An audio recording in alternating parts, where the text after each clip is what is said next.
So I've been spending about 30 minutes just rearranging those three things. And this is pecan wood, or pecan, how do you say it? I say pecan and everyone makes fun of me. But after the historic Hurricane Michael storm of 2018, there was a lot of old growth, just oak trees, pecan trees, just any kind of trees you want to think of that were down. FEMA chipped up mountains and mountains of lumber, cedar, cypress, just lining the streets of Panama City, Florida, and the surrounding area was just all this debris, this wood debris. And I went to someone's house that has some pecan wood. I slabbed up some pecans with an Alaska sawmill. So I have some pecan wood that's drying in another location. And then I kept some pecan wood for smoking. And this has been sitting here under this cheap tarp for 5 years. The hurricane was 5 years ago, and that wood is still nice and dry. Now, I'm not sure if we're going to smoke any Boston butts or ribs with it, but we are going to be having some fire pits out here, and that's going to be good dry wood. So that's just interesting that that wood has preserved, because what we're going to be doing in the rest of this video is moving out some wood that's rotted that I didn't cover, and I was saving for firewood and saw logs, and they just rotted being out in the open environment. I tilled the pole barn pad again. I think that's like the third time to mix up that soil. We've had a lot of rain, so I'm letting that dry out, and then I want to get in there with the excavator and pack that and get final level so that we can get Backwoods Buildings out of Chipley, Florida here to build this pole barn. But before I can get the pole barn built, I've got to get all this organized. I've got several piles of lumber back here, and last weekend I cleared the brush out of that area so that I have a place to lay down all these fence posts and other treated poles that I'll be using around the property later. I'm going to get this all level and smooth like I did under those pallets, and then I'm going to line this with something that won't rot. I've got some old railroad ties in there, and then just create a wood yard and keep that lumber and those poles off of the ground. The winds were strong enough here during Hurricane Michael in 2018 that it knocked over a big cedar tree, and it was just standing dead for a long time. And then a couple years ago, I cut it and put it on that pile. And luckily it hasn't rotted, because I really want to get some boards out of that. First thing I got to do is back the Summit tractor TX25 with the dump trailer back to the excavator so I can get those logs on there and get them out of there, and then start working on grading that and cleaning this yard up. If you're new to the channel and you haven't learned about our excavator here, my excavator is named Precious because she's very precious to us out here on Piney Grove, and just really useful machine for getting things done out here. You see them on TV, you see them working on construction sites all over, but when you have one that you can use every day, you just realize that you literally can use it every day. Without exaggeration, we've tilled a garden with this excavator, and we didn't just do it for show. We did it because the ground was so hard and it was dry that using a rototiller on the back of the tractor just wasn't working. So I went in there with the excavator, with this excavator, and tilled the garden so that we could get it worked up enough to plant. Never would have thought in a million years that, you know, I would be using an excavator to till a garden. Really, really huge when you have a property like we do with a lot of brush, is it pulls the brush out by the roots. So instead of cutting it off with a chainsaw like I've done many times, and then it grows back, and sometimes it grows back stronger, just like anything that gets pruned, it tends to grow back thicker. This is pecan wood too, but you can see it's just rotten. Been walking by these logs going to the back of our property for a couple years now, and thinking, man, I really need to do something with them. They're going to become part of our garden one day. All right, I think I got that good enough.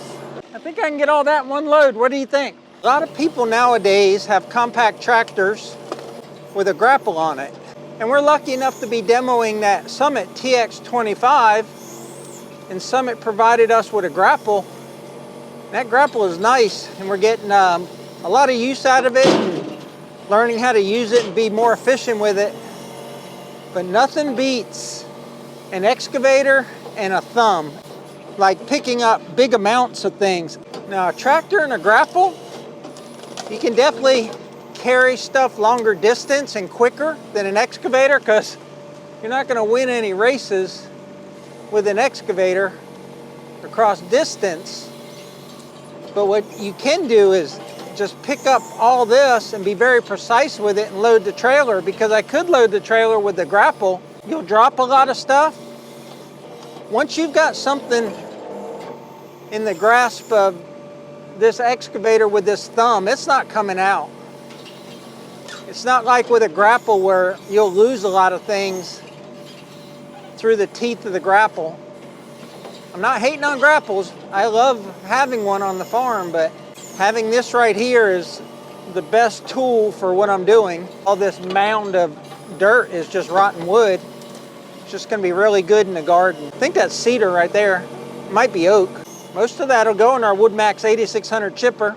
I think it's way more than I can get in one trip. I could probably get a little more on there if I organize this a little better, but it's gonna be 2 loads. Go ahead and dump it. Well, it ain't all gonna happen in one more load. There's gonna be 2 more loads.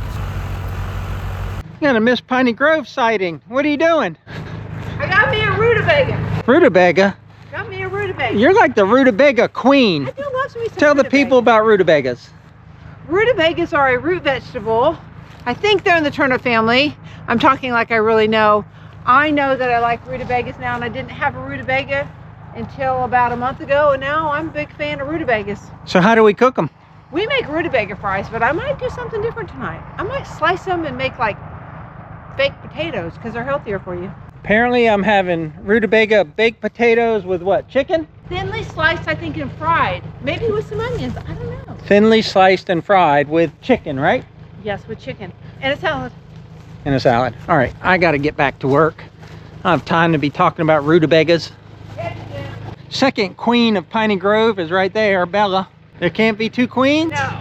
Can you believe he put me on the same... He put Bella on the same level as me. She has to be a princess. She can't be a queen. It truly is a wonder that I stay married.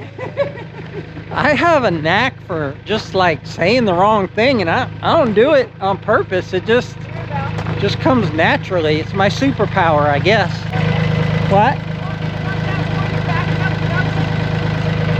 No, Deb, I don't want you backing up the trailer. We've seen that movie. You look at that little area and you think, that's easy. Coming there with the front end loader, pick up those logs, pick up a little bit of that dirt, scrape it off. But it literally has been 3 days, 3 full work days of getting this area ready to receive all those logs and posts and everything. And I thought it was a 4-hour job.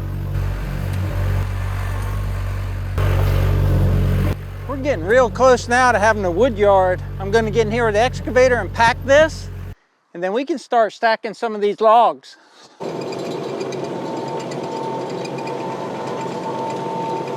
I see her.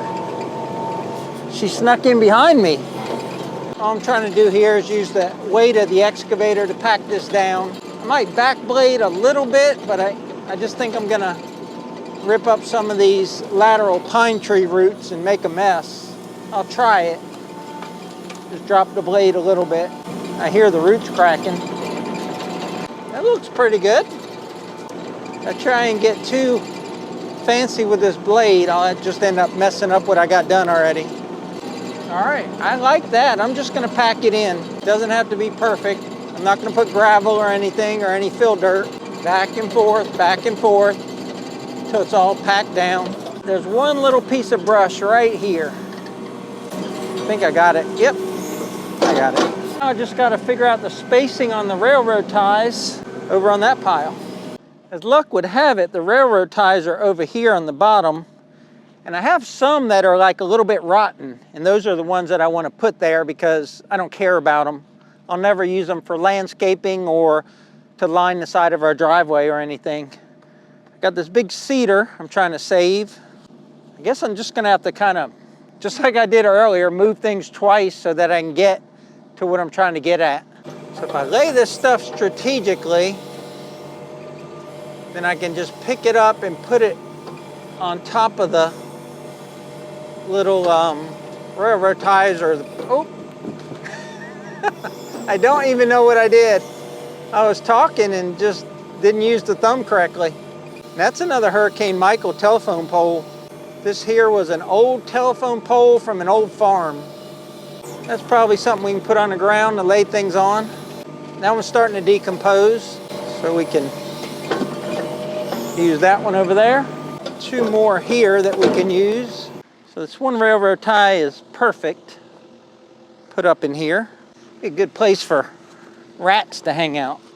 This has got a slope, so when I put things that are round up there, they're gonna wanna roll downhill. This is an old original Piney Grove fence post here.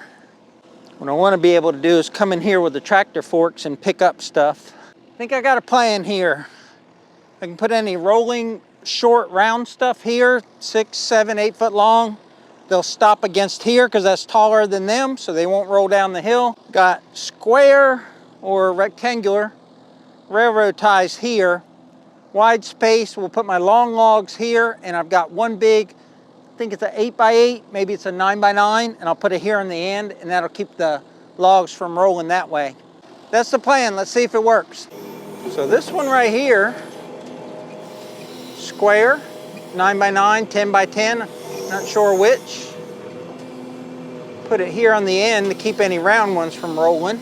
This is what I mean by precision of an excavator versus a grapple. If you're good with an excavator, you can put this in place within an inch. You'd have to be a little bit better than me. You want it right there.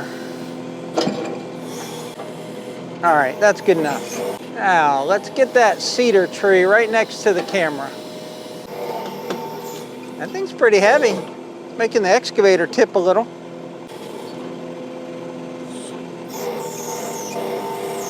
Now, I'm hoping I can get some lumber out of this.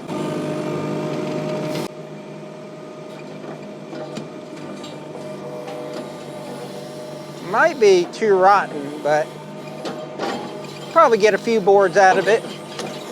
They won't be perfect, but they'll have some character. That's heavy. I mean, it's tipping the excavator that way because the dozer blade is towards the camera.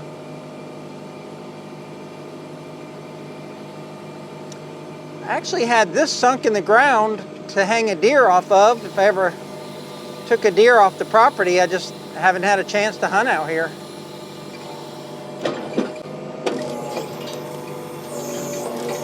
This old school one.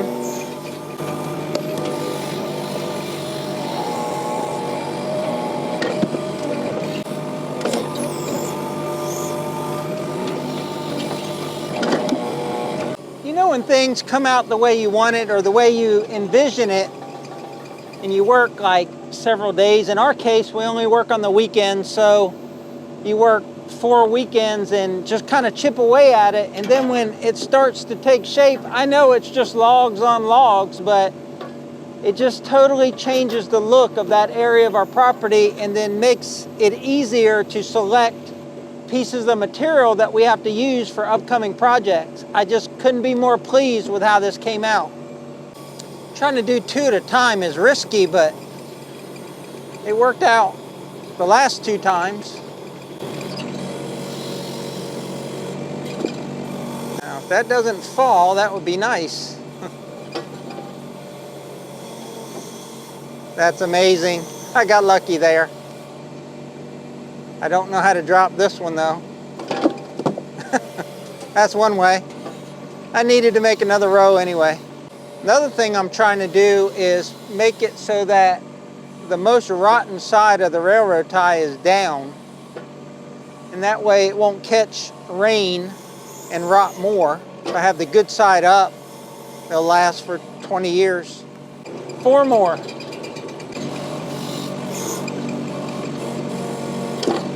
One of these is trying to go on the ground. I knew it. I knew it would. I'm gonna try and flip it and not drop it. There's the flip.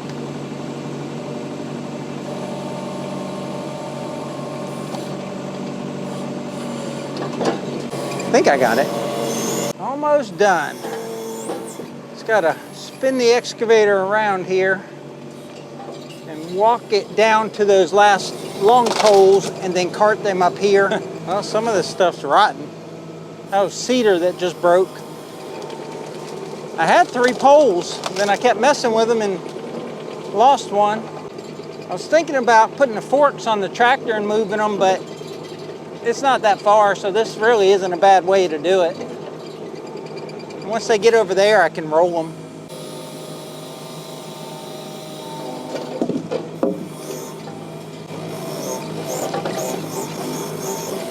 These posts I want to put alongside the driveway at some point, put some solar lights on them so our driveway will be lit up.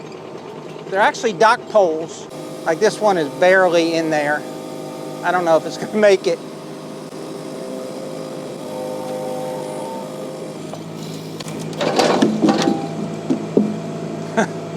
Sorta. We got a lot done here at the wood yard, got all this squared away, and now I just got to pack that pole barn pad before I call it quits. But that's going to wrap up today's video. Until the next one, y'all take care out there, and remember, life's short, tractor hard.